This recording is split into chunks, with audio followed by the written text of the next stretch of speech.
Sadly, Malaysia has been trying to build a presence as its presence as an Islamic finance sector.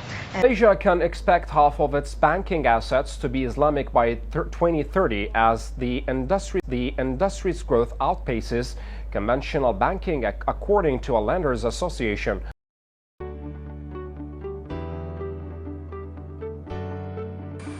After the establishment of the first Islamic bank in Malaysia, there was an initiative that was introduced to give space to conventional bank in Malaysia to offer Islamic banking product through a scheme that was called the Interest-Free Banking Scheme. After that, on 1st October 1999, the second Islamic bank was established, which is Bank Muamalat Malaysia Berhad, regulated under the Islamic Financial Service Act 2013. As a complete Islamic financial institute, the bank provides and offers a variety of comprehensive service its client, catering to the need of both individual and enterprise. In 2006, Bank Muamalat Malaysia Berhad introduced a Tawarruq-based product. The Bank Muamalat Malaysia Berhad Syariah Committee approved this Tawarruq based on product at its 11th meeting on December 6, 2006. Before this contract was introduced and implemented at Bank Muamalat, the vast majority of the Bank Muamalat product were based on Bai Al-Nah contract. The implementation of this Tawarruq contract is an initiative or initial move taken by Bank Muamalat to continue to get out of the use of Bai Al-Nah, a contract that is fraught with numerous issues.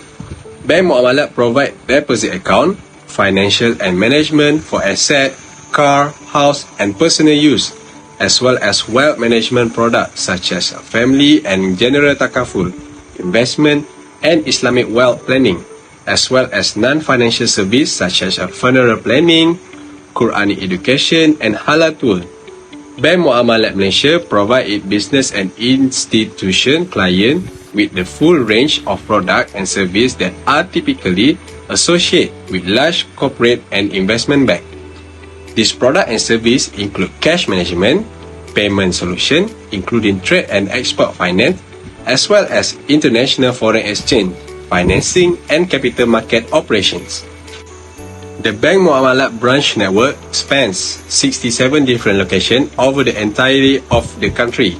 In addition, Bank Muamalat offer and provide electronic channel such as iMuamalat, the bank interest banking solution, and self-service terminal (SST), which are accessible at over 141 locations throughout the country via the bank ATM, CDM and CICO network. Additionally, they provide internet banking for business for entrepreneur convenience. Bank Muamalat is the second largest Islamic bank in Malaysia to alternate of Islam India approach to the provision of financial product and all operations pertaining to banking. Therefore, Bank Muamalat play an important part in implementing this innovation in the Islamic banking industry so that it can be adopted by both Muslim and non-Muslim. In terms of language, the word Bai Al-Tawarruq comes from the term Al-Warq or Al-Waraqah, which refers to the dirham from silver as a trading tools. Therefore, Bai Al-Tawarruq is a concept that is widely used by previous generation for the purpose of finding silver money, while it is used nowadays in the Islamic banking system, using the same concept that is to find paper money, and that is a valid literal use derived from the same word. Even according to Al-Quran and Hadith, many ulama have different ideas about Tawarruq. Some people say it is okay in Islamic banking, while others say it is against the law. In general, the stronger argument, evidence and proposition is that Islamic banking accept Tawarruq. This is followed because it is a method that not only facilitates user affairs but also realize the interest of all Muslims. Riba also has nothing to do with Tawarruq, the exchange between asset and currency. So an agreement like Tawarruq cannot be treated that lead to usury and is still valid in Islam. Next, I will explain about argument of group who reject Tawarruq. Based on the hadith from Abdullah ibn Umar, Rasulullah SAW said, when you buy and sell with al-inah, you follow the tail of the ox and you tend to agriculture and then you abandon jihad. surely Allah will bring disgrace upon you, and He will not remove it from you until you return to your religion. The hadith above explained that this concept of Bay al-Inah is an act that can lead to the wrath and punishment of Allah Subhanahu Wa Taala. Therefore, many ulama prohibit the concept of Bay al-Inah because something or an act that bring the tree of sin or punishment is proved wrong and is prohibited in Islam. The majority of jurists agree and establish that Tawarruq is a contract that belongs to the category of Bay al-Inah. Hadith narrated by Abu Isha al-Subai from Ibni Isha al-Subai from his wife that he had met Aisha and entered with her Ummi Walad Zaid bin Arqam and said, "Oh Ummi al-Mu'minin, indeed I have sold a slave to Zaid bin Arqam for a price of 800 dirham on deferred payment, and I then bought it back for 600 dirham in cash." So Aisha said to him, "That is as bad as buying and selling you do. Tell Zaid that he has cancelled the reward of his jihad with the messenger of Allah if he does not repent." The word Aisha made our friend silent and he did not speak for a while. Then after he received the word of Aisha, then he said, "What do you think if I only take my capital?" Then Aisha recite the word of Allah, which means whoever refrain after having received warning from their Lord may keep their previous gain and their case is left to Allah. Surah Al-Baqarah verse 275. The above hadith explained that Sayyidina Aisha reject any contract involving Tawarruq because the concept of Tawarruq involves the element of inah, where buying and selling through this process is a bad act. So it is obligatory for Muslims to stay away from concept involving inah. Then I will explain about agreement of group that allow Tawarruq, evidence of the Quran, but Allah have permit trading and forbidden interest. Surah Al-Baqarah verse 275.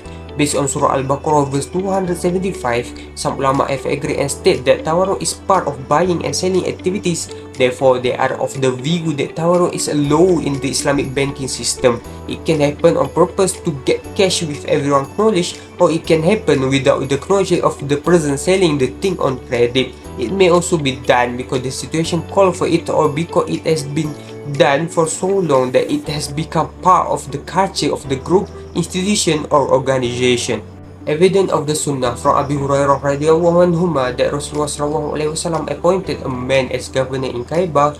Then the man brought a kind of good deed to Rasulullah SAW. His Majesty asked, "Are all the deed in Kaibah the same as this?" The man replied, "No, we exchange one sa of this good deed for 2 sa of our deed, or 2 sa of good deed for 3 sa of our deed." Rasulullah SAW said, "Don't do that. Instead, sell the mixed debt for money and then buy good debt with the money." Those who advocate for or censure the practice of Tawarruq argue that the hadith in question is distinct for the hadith that forbid Bay al-Inah. This hadith made it very obvious that the transaction that the Prophet SAW advised his followers to engage in enter not one but 2 different contracts. Since the first seller is not involved in the second sale and purchase, there is no intent to violate riba law because the second sale and purchase does not involve the first seller. This hadith made it possible to avoid the practice of usury by using the approach that have been explained in the word of the Prophet ﷺ that were presented earlier. To put it another way, even if the purpose of the sale and buy that we engage in is to get cash or liquidity, we are not committing usury if we employ a legitimate sale contract without the objective of turning it into a sale and purchase transaction. So next, I will continue this presentation with pillars. So basically, in Al-Tawarruq systems, there are 5 pillars underlined, which is original seller, final buyer, mutawarriq, or middleman or banker, wariq, and commodity. To make it clear, I will explain more about 5 pillars in this whole system. First is original seller, the person who owns the product that wants to sell it. They are the first participant in the Al-Tawarruq transaction. The original seller offers the product to an intermediary at the current market price. For instance, imagine if you have a car that you want to sell, then you are the original seller because you own the car and want to find a buyer for it. Second is the final buyer, which is the person who purchased the product from the intermediary but pays for it in installment over a period of time. They are the one who will eventually own the product. For example, like if you want to buy a car but you cannot afford to pay for it in a full amount, you can be the final buyer in Al-Tawarruq transaction. You will make monthly payment until you fully own the car. The third one is the Mutawarriq, which is the intermediary or middleman who facilitates the Al-Tawarruq transaction. They buy the product from the original seller and sell it to the final buyer on a deferred payment basis. Like in the car transaction, the Mutawarriq would be a car dealer or you who own the product and want to sell. They purchase the car from you, the original seller, and sell it to the final buyer on a payment plan. So next is the Wariq, which is the contract or agreement between the Mutawarriq or the intermediary, the final buyer. It outlines the terms of the deferred payment sales, including the purchase price, payment schedule, and any applicable profit margin. The Wariq serves as a legal document that governs the transaction. So basically, the Wariq for the car transaction would be a contract that states the final buyer payment plan, the agreed upon purchase price, and the terms of transferring ownership. Lastly is the commodity that refers to the product being bought or sold in the Al-Tawarruq system. It can be any permissible item that is in line with the Islamic principles and does not involve prohibited elements like alcohol and drug. Thus, the car in the transaction is the commodity. It could also be other goods like gold, agricultural products, or any tradable item that can be legally exchanged. Okay, now we learn about condition of pillars. There are 7 conditions of pillars that we will learn. The first one is ownership of the commodities. The seller must own the commodity before selling it to the buyer. The second one is commodity is specific. The seller must explain the details of the commodity to the buyer. The third one is possession of commodities. In organized tawarruq contracts, transferable commodities manqulat are used and can be moved between different locations. Example of such commodities include metals, cements, rice, and cars. The fourth one is avoiding inah sales. Most jurists agree that inah sales are prohibited in Islamic law. Consequently, financial institutions refrain from repurchasing commodities from clients because they have already sold them to the client through installment payments for the higher amount than their normal acquisition cost. If they were to buy back the commodities from the clients for a lower price than that the clients had paid, it would be considered an inah sale, which is not permissible. Next is detail of the time of payments. The contract between the financial institution, which is seller, and the client, which is buyer, is based on the concept of installment or deferred sales. One of the requirements for both types of contract is to clearly specify the payment terms in detail. Next is avoiding usury. The parties involved in a contract must be cautious and avoid engaging in transactions with commodities that are not permissible to the exchange through deferment. If they do so, they would be engaging in usury through deferment, which is riba an-nasi. Next one is delivery is immediate. As mentioned earlier, the organized tawarruq contract operates on a deferred or installment payment basis. If the delivery of goods is also deferred, it would essentially become a sale of debt for debt, which is prohibited in Islamic law. Assalamualaikum, I'm Amaris. So now I'll discuss the application of tawarruq in Islamic banking in Malaysia. First of all, tawarruq has been a topic of discussion among scholars with differing opinions on its permissibility. Historically, scholars from Hanafi, Shafi'i, Hanbali Madhab have supported the permissibility of classical tawarruq. However, there have been debates regarding its compliance with Islamic principles. Some scholars consider it permissible due to its differentiation from the prohibited inah contract, while others, such as Ibn Taymiyah and Ibn Qayyim, deem it as a ruse. In Malaysia, tawarruq has officially recognized as a valid contract by the Central Bank's Sharia Advisory Council. However, concerns have been raised about its modern application deviating from the traditional contract and violating Sharia principles. One key concern is the selection of commodities used in tawarruq transaction. To ensure the enforceability of the contract, the commodities should have genuine market usage. Additionally, the possession and delivery of the sold commodities are crucial for the transfer of ownership.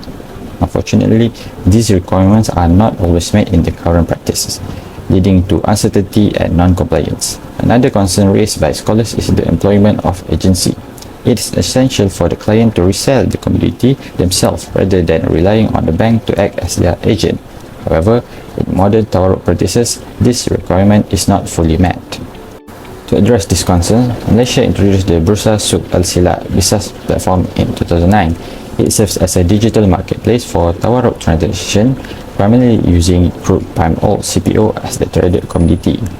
The platform conducts Sharia inspection to ensure compliance and issues electronic certificates to validate ownership. The business process involves bank and CPO suppliers making bids and offers before the market opens. Once the market opens, the business mechanism matches the request and the CPO provider supplies the demanded commodities to the banks. In the second phase, the original bank deposits funds into the Bursa Malaysia Islamic Service BMIS account, with BMIS ensuring the correct distribution by the supplier. Moving to the third phase, the bank sells the commodity to the customer on a deferred basis through a Murabahah system. At this stage, business changes the position information of the commodity to reflect the exchange event. Next, in the fourth phase, the customer sells the commodity to BMIS through an agent from the same bank. The selling price is set lower than the agreed deferred price. The customer receives funds from BMIS through the bank and transfer commodity possession to BMIS. Finally, in the last phase, the commodity is auctioned at random suppliers.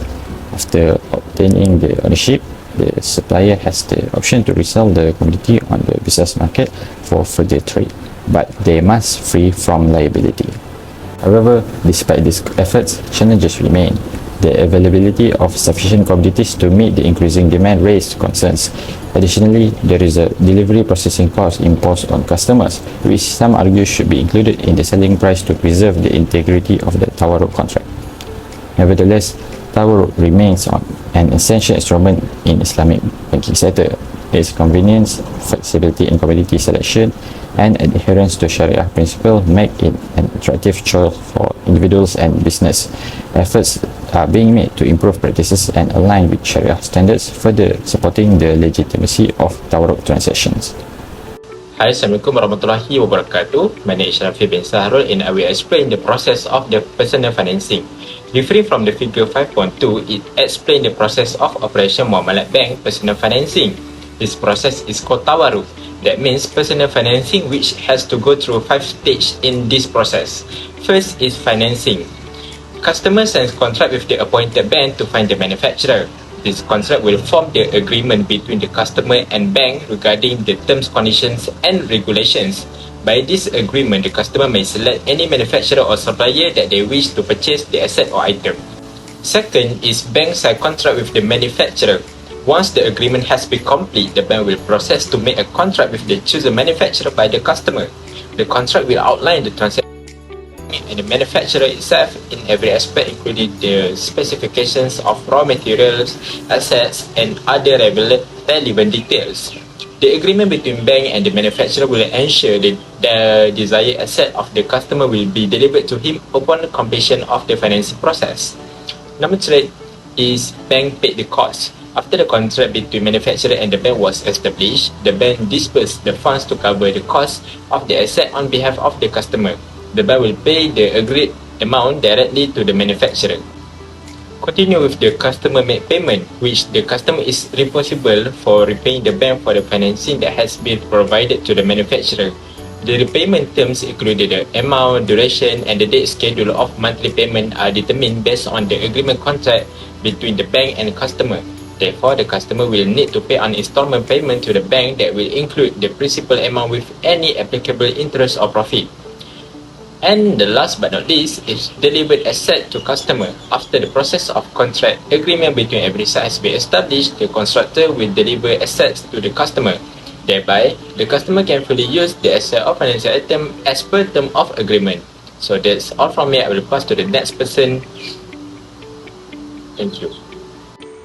For recommendation, Muamalat Bank Malaysia can enhance its personal financial service and improve customer experience by implementing several key recommendations, offering comprehensive financial literacy programs such as a workshop, seminar and online resources focused on budgeting, saving, investing and debt management will empower customers to make informed decisions and improve their financial well-being. Furthermore, the bank should emphasize the development and marketing of Sharia-compliant financial product and service, catering to the specific needs of the Muslim community. This could include Islamic saving account, investment account, home financing and insurance product. Gathering regular customer feedback through survey will provide valuable insight for the bank to identify areas for improvement. Analyzing the data collecting will help in implementing necessary change to enhance customer satisfaction and address any issue proactively. Lastly, the bank should prioritize the regular update and improvement of security measures to protect customer personal and financial information. By continue updating security protocol, conducting regular security audit, and educating customers about online security best practice, the bank can build trust and ensure data protection. Implementing this recommendation will enable Muamalat Bank Malaysia to provide a better personal financial experience, attract new clients, and foster long-term relationship based on trust and value. Alright, so I will explain the last context of this assignment, which is the conclusion. After taking everything into account, it can be concluded the Tawarruq system that was offered by Bank Muamalat is an integral component is Islamic banking. It significantly lies in its ability to contribute rapidly in the development and growth of Malaysian economy, since it gives the opportunity to Muslims to make personal financing according with Islamic principle to avoid the riba. Within this system, Tawarruq plays a pivotal role, offering a unique framework for conducting halal trading activities. The adoption of Tawarruq by institutions such as Bank Muamalat further strengthened the banking sector, minimizing risk and presenting a multitude of positive outcomes. So that's all from us. Thank you very much for your attention.